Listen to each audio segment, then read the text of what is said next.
नमस्कार everyone. Knowledge मंत्रा के online platform से मैं आरती आप लोगों का हार्दिक स्वागत व अभिनंदन करती हूँ। तो हम लोगों की चर्चा चल रही है, मौर्य प्रशासन से संबंधित हम लोगों ने आपके समक्ष चर्चा किया हुआ है।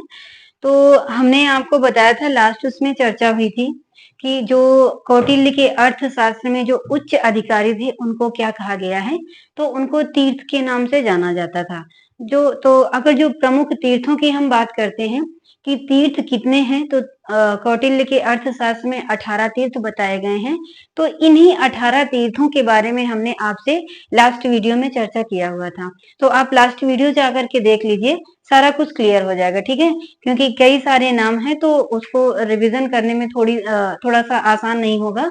तो इस वजह से आपको हम ये सजेस्ट करते हैं कि आप लास्ट वीडियो अगर देख लेंगे तो सारी चीजें क्लियर हो जाएंगी अपने आप। तो चलिए हम अपने टॉपिक की ओर बढ़ते हैं, लेकिन इसके पहले आपको ये बताना चाहेंगे कि अगर आप पहली बार हमारी वीडियो को देख रहे हैं तो आप सब्सक्राइब कर लें। अगर जो सब्सक्राइब कर चुके हैं तो वो ज्यादा से ज्यादा शेयर करें। क्लियर। अब इसके बाद में चलते हैं हम अपने टॉपिक की ओर। मौर्य प्रशासन में हम क्या पढ़ रहे, मौर्य साम्राज्य के अंतर्गत हम मौर्य प्रशासन पढ़ रहे हैं। आज हम पढ़ेंगे क्या कि कौटिल्य के अर्थशास्त्र में, देखिए, उच्च अधिकारियों को कौटिल्य के अर्थशास्त्र में क्या कहा गया है, तीर्थ कहा गया है। तो उनकी संख्या कितनी है, 18 है। यहीं पर अगर अध्यक्षों की बात आती है, किसकी, मौर्य साम्राज्य में अध्यक्षों की बात आती है, किसमें, कौटिल्य के अर्थशास्त्र में इनका भी नाम मिला है। तो इनकी संख्या कितनी बताई गई है, तो इनकी संख्या 27 या 28 बताई गई है। तो अगर क्वेश्चन में ऑप्शन में अगर क्वेश्चन पूछता है कि कौटिल्य के अर्थशास्त्र में कितने अध्यक्षों के बारे में बताया गया है, तो 27 या 28 में से एक ही देगा। तो अगर 27 आता है तो आपको कंफ्यूज नहीं होना है, और 28 होता है तो भी नहीं कंफ्यूज होना है। दो में से एक ही ऑप्शन होगा। क्लियर। तो अगर हम बात करते हैं कि कौटिल्य के अर्थशास्त्र में कितने अध्यक्षों के बारे में बताया गया है, तो वो अध्यक्ष थे 28, जिनके बारे में बताया गया है, ठीक है। और इन्हीं अध्यक्षों को, जो कि कौटिल्य के अर्थशास्त्र में दिया गया है, तो इन्हीं अध्यक्षों को जो है यूनानी ग्रंथों में क्या कहा गया है, मजिस्ट्रेट की संज्ञा दी गई है। क्या कहा गया है, मजिस्ट्रेट की संज्ञा दी गई है। अब इसके बाद में बात करते हैं कि हम जो जितने 28 अध्यक्ष हैं, पूरे टोटल ए टू जेड तो इनके बारे में हम डिस्कशन नहीं कर सकते हैं, लेकिन इतना जरूर डिस्कशन आपके साथ करेंगे कि जो आपके एग्जाम के पॉइंट ऑफ व्यू से बहुत इंपॉर्टेंट है या जिनकी आने की संभावना है, उन सभी के बारे में हम आपके साथ चर्चा करने वाले हैं। तो आइए हम एक एक करके जो इम्पोर्टेंट है एग्जाम के पॉइंट ऑफ व्यू से, उन्हीं के बारे में हम आपसे डिस्कस करते हैं।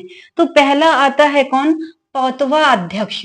इन 28 या 27 अध्यक्षों में से पौतवा अध्यक्ष, अक्षपटलाध्यक्ष, मानाध्यक्ष, पर्णाध्यक्ष, लक्षणाध्यक्ष, शूनाध्यक्ष, पतनाध्यक्ष, विविधताध्यक्ष, कुप्याध्यक्ष और अकराध्यक्ष और सीताध्यक्ष, इनके बारे में हम डिटेल से चर्चा करेंगे कि ये किस किस विभाग के जो है अध्यक्ष होते थे, ये प्रमुख थे। तो सबसे पहले आता है पौतवा अध्यक्ष।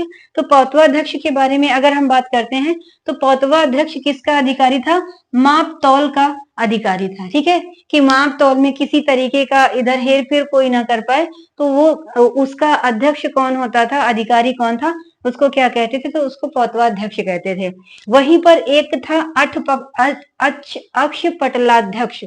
अक्षपटलाध्यक्ष का मतलब होता है, ये कौन होता था, तो ये महालेखाकार होता था। महालेखाकार को क्या कहते थे, अक्षपटलाध्यक्ष बोलते थे। इसके बाद में कौन है, मानाध्यक्ष।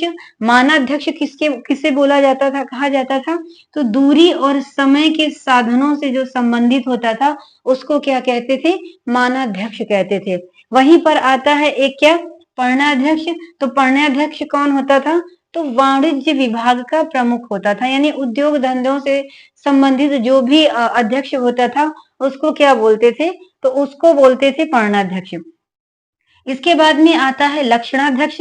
लक्षणाध्यक्ष किसको कहते थे, तो लक्षणाध्यक्ष टकसाल के प्रमुख जो होते थे, टकसाल के प्रमुख को क्या कहा जाता था, लक्षणाध्यक्ष कहा जाता था। क्लियर हुआ। इसके बाद में सूनाध्यक्ष। सूनाध्यक्ष किसे कहा जाता था, तो बूचड़ खाने का अध्यक्ष होता था जो, उसको क्या कहते थे? सूनाध्यक्ष कहते थे। बूचड़खाना, यहाँ पर जानवरों को काटा जाता था, ठीक है, जिनका वध किया जाता था, तो उसको क्या बोलते हैं? बूचड़खाना बोलते हैं। तो इसी बूचड़खाने के अध्यक्ष को क्या बोलते थे? सूनाध्यक्ष बोलते थे। इसके बाद में आता है पत्तनाध्यक्ष। पत्तनाध्यक्ष आपके लिए आसान होगा कि पत्तन यानी बंदरगाह का जो प्रमुख होता था, उसको क्या कहते थे? पत्तनाध्यक्ष कहते थे। अब इसके बाद में बात आती है किसकी? विविकाध्यक्ष। तो ये विविकाध्यक्ष कौन होता था? कि चरागाह का प्रमुख होता था। चरागाह क्या होता था? जहां पर जानवरों के लिए हरी घास या खाने पीने का बंदोबस्त किया जाता था, तो उसको क्या कहा जाता है? उसको चरागाह कहते हैं। तो इस चरागाह का अध्यक्ष कौन होता था या प्रमुख कौन होता था, उसको क्या कहते थे? तो उसे विविकाध्यक्ष कहते थे। इसके बाद में आता है कुप्याध्यक्ष। कुप्याध्यक्ष कौन होता था? तो वन एवं उसकी संपदा का प्रमुख जो होता था, उसको क्या कहते थे? उसको कहते थे कुप्याध्यक्ष, ठीक है। अब इसके बाद में आता है अकराध्यक्ष। अकराध्यक्ष कौन होता था? तो ये खानों का प्रमुख होता था। खान यानी कि खुदाई करने के बाद जो लौह अयस्क वगैरह निकलते थे, तो इनका जो अध्यक्ष होता था, तो वो कौन होता था? अकराध्यक्ष होता था। अब इसके बाद में बात करते हैं सीता अध्यक्ष। तो सीता अध्यक्ष राजकीय कृषि विभाग का प्रमुख होता था, यानी जो साम्राज्य की जो कृषि विभाग थी, उसका जो सबसे बड़ा अधिकारी होता था, वो कौन होता था? तो वो सीता अध्यक्ष होता था। तो इस तरह से ये सारे अध्यक्ष हैं जो कि कौटिल्य के अर्थशास्त्र में वर्णन किया गया है और एग्जाम के पॉइंट ऑफ व्यू से आपके लिए भी बहुत इंपॉर्टेंट है, ठीक है। तो इनको आप 1 2 से 4 बार सुन लेंगे तो सारी चीजें आपको क्लियर हो जाएंगी। अब वो आते हैं, हमने कंप्लीट क्या किया? केंद्रीय प्रशासन के अंतर्गत ये जितने भी ये अध्यक्ष और जितने भी तीर्थ और उपर्युक्त जो 5 हमने बताया था जो कि मंत्रणा के प्रमुख होते थे, वो ये जो सारे अधिकारी हैं, ये किसके अंतर्गत आते थे? ये केंद्रीय प्रशासन के अंतर्गत आते थे। अब केंद्रीय प्रशासन के बाद में क्या आता है? प्रांतीय प्रशासन आता है। तो इस प्रांतीय प्रशासन के अंतर्गत कितने भागों में इसको डिवाइड किया गया था? इसमें कौन कौन से अधिकारी थे, इसके बारे में हम आपसे डिस्कस करने वाले हैं। तो प्रांतीय प्रशासन को सबसे पहले प्रांतीय प्रशासन के अंतर्गत हम क्या पढ़ेंगे कि सबसे पहले तो हम जानेंगे कि प्रांत को किस नाम से जाना जाता था मौर्य साम्राज्य में? तो चक्र के नाम से जानते थे। किसके नाम से जानते थे? चक्र के नाम से जानते थे। अशोक ने अपने साम्राज्य को 5 प्रांतों में डिवाइड कर रखा था। कितने प्रांतों में डिवाइड कर रखा था? 5 प्रांतों में डिवाइड कर रखा था। वो प्रांत कौन कौन से थे? आइए हम इसके बारे में जानते हैं। पहला था क्या? उत्तरापथ, ठीक है। पहला क्या था? उत्तरापथ था। अगर इसकी राजधानी की बात करते हैं तो क्या थी? तक्षशिला थी। पहला प्रांत कौन सा था? उत्तरापथ। और इसकी राजधानी कौन सी थी? तक्षशिला। ये वही है जहां पर 2 विद्रोह हुए, तक्षशिला में 2 विद्रोह हुए थे। किसके समय में? बिंदुसार के समय में, जहां पर इसी तक्षशिला में इसने अपने पुत्र सुसीम की नियुक्ति किया हुआ था। फिर जब पहली बार विद्रोह हुआ तो पहली बार सुसीम तो दबाने में सफल रहा, लेकिन जो दूसरा विद्रोह हुआ तो उसमें सुसीम असफल हो गया। तो जो उज्जैन का प्रांतपति था यानी उपराज्यपाल था, अशोक नियुक्त था, उसको बुलाया गया था कहां पर? तक्षशिला के विद्रोह को दबाने के लिए, ठीक है। अब ये विद्रोह क्यों हो रहे थे? क्योंकि ये विद्रोह इसलिए हो रहे थे क्योंकि जो उस समय के अमात्य थे, इन पर जबरन टैक्स वसूल करते थे और इन पर अत्याचार करते थे। तो इसीलिए जनता ने क्या इस तरीके से ये बोला था कि हमें ना तो शासक से समस्या है, ना तो उपराज्यपाल से। अगर हमें समस्या है तो किससे है? इन दुष्ट अमात्यों से है। क्लियर हुआ? तो ये वही प्रांत हैं जो कि अशोक ने अपने संपूर्ण साम्राज्य को 5 भागों में डिवाइड कर रखा था। तो पहला था उत्तरापथ, जिसकी राजधानी थी तक्षशिला, और दूसरा क्या था? प्राच्य, और इसकी राजधानी क्या थी? पाटलिपुत्र, ठीक है।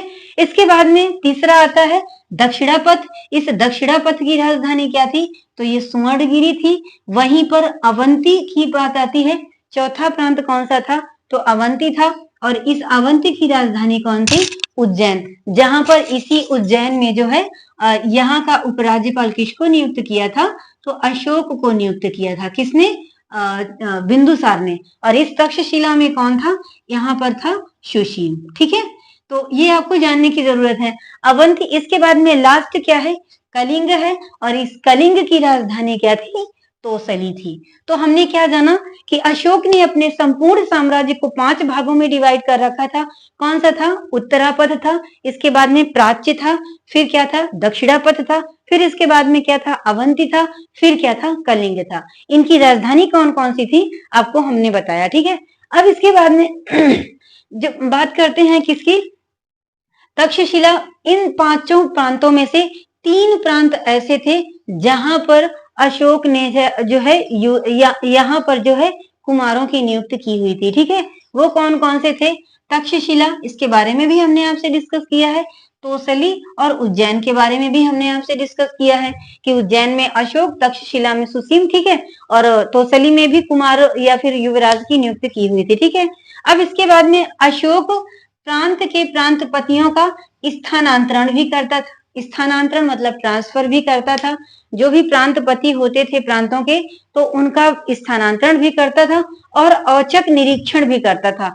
औचक मतलब अचानक जाकर के बिना संदेश दिए अचानक पहुंच जाना वहां पर निरीक्षण करने के लिए। तो औचक निरीक्षण की अगर बात करता है तो अशोक जो है प्रांतपतियों का स्थानांतरण भी करता था और समय आने पर क्या करता था? औचक निरीक्षण भी करता था। और ये नियुक्ति किस आधार पर करता था? योग्यता के आधार पर। वैसे तो हमने आपको पहले बताया है कि जो यहाँ पर जो प्रांतों में जो उपराज्यपाल नियुक्त किए थे तो कुमारों को ही नियुक्त किया जाता था, लेकिन अगर वो योग्य हैं तभी नियुक्त किए जाते थे। योग्य नहीं है तो उसमें भी जो योग्य होता था उम्मीदवार उनको नियुक्त किया जाता था। क्लियर हुआ? जैसे कि चंद्रगुप्त मौर्य के समय प्रांतपति, सौराष्ट्र प्रांत का प्रांतपति कौन था? उपराज्यपाल कौन था? तो वो था पुष्यगुप्त वैश्य। क्या इसके समय पर कुमार नहीं थे लेकिन अयोग्य था, तो इसलिए चंद्रगुप्त मौर्य ने क्या किया था? जो है उपराज्यपाल को जो है किसको नियुक्त किया था? पुष्यगुप्त वैश्य को नियुक्त किया था। और अगर अशोक की बात करते हैं कि अशोक के समय इसने जो है प्रांतपति किसको बनाया हुआ था? तुशास्प को बनाया हुआ था। ये तुशास्प कौन था? ये संभवतः यवन था, ठीक है। तो इस तरह से कुमारों की कमी नहीं थी, लेकिन उनके अंदर योग्यता की कमी थी, इसीलिए इन्होंने अपने प्रांतों में जो है योग्यता के आधार पर सदस्यों को नियुक्त किया हुआ था। क्लियर हुआ यहाँ तक? अब इसके बाद में अशोक ने क्या किया था कि कलिंग में भी प्रशासन 2 भागों में बांट रखा था, क्योंकि कलिंग जो काफी बड़ा प्रांत था तो उसको प्रशासन करने के लिए उसको प्रॉब्लम होती थी। तो उसने क्या किया कि इस कलिंग के प्रशासन को उसने 2 भागों में बांट रखा था। आई होप हमने कल आपसे इसके बारे में भी डिस्कस किया हुआ है। तो वो कौन कौन सा था? एक था तोसली और दूसरा था कौन सा? जौगढ़। इस तोसली को क्या कहते थे? तोसली को धौली भी कहते थे और जौगढ़ को क्या कहते थे? तो जौगढ़ को समापा कहते थे। तो इस तरह से अशोक ने जो है कलिंग में 2 प्रशासन केंद्र बनाए थे, एक था तोसली और दूसरा था जौगढ़। अब इसके बाद में ये प्रांतों की बात आती है। कल हमने आपको बताया था कि प्रांतों के बाद में क्या था? मंडल था। प्रांतों के बाद में क्या था? मंडल। तो ये प्रांत के बाद में मंडल था और इन मंडलों का जो प्रमुख होता था उनको क्या कहते थे? प्रादेशिक कहते थे। क्या कहते थे?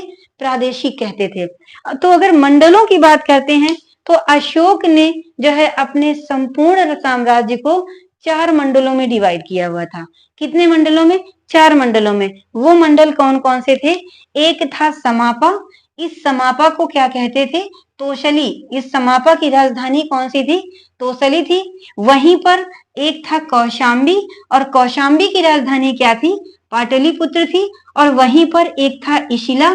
इशिला की राजधानी क्या थी? सुवर्णगिरी थी। और चौथा और लास्ट क्या था? गिरनार। इस गिरनार की राजधानी क्या उसने बनाई हुई थी? सौराष्ट्र को बनाया हुआ था। तो इस तरह अशोक ने कि अगर मंडलों की बात करते हैं कि अपने साम्राज्य को कितने मंडलों में डिवाइड कर रखा था, तो 4 में। और अगर प्रांत पूछता है कि अशोक का साम्राज्य कितने भागों में, कितने प्रांतों में डिवाइड था, तो वो कितने प्रांतों में डिवाइड था? वो 5 था। आपको प्रांत और जो मंडल है इनमें जो है क्या करना है, अलग अलग बहुत अच्छे से समझ विकसित करनी है। और क्वेश्चन सॉल्व करते टाइम आपको ये ध्यान देना है कि ये प्रांत पूछ रहा है या मंडल पूछ रहा है। क्लियर हो गया? आई होप आप बहुत अच्छे से समझ गए होंगे अशोक के प्रांतीय प्रशासन को। अब बाकी जो बचा हुआ पार्ट है नेक्स्ट वीडियो में आपके समक्ष हम लेकर के आएंगे। तो हम अपने लेक्चर को यहीं पर विराम देना चाहेंगे और जाने के पहले आपको ये बताना चाहेंगे कि अगर हमारा वीडियो आपको अच्छा लगा है तो आप कमेंट बॉक्स में कमेंट्स कर सकते हैं और सब्सक्राइब करें और ज्यादा से ज्यादा शेयर करें। तो आज के लिए इतना ही, मिलेंगे कल नए वीडियो के साथ, तब तक के लिए नमस्कार।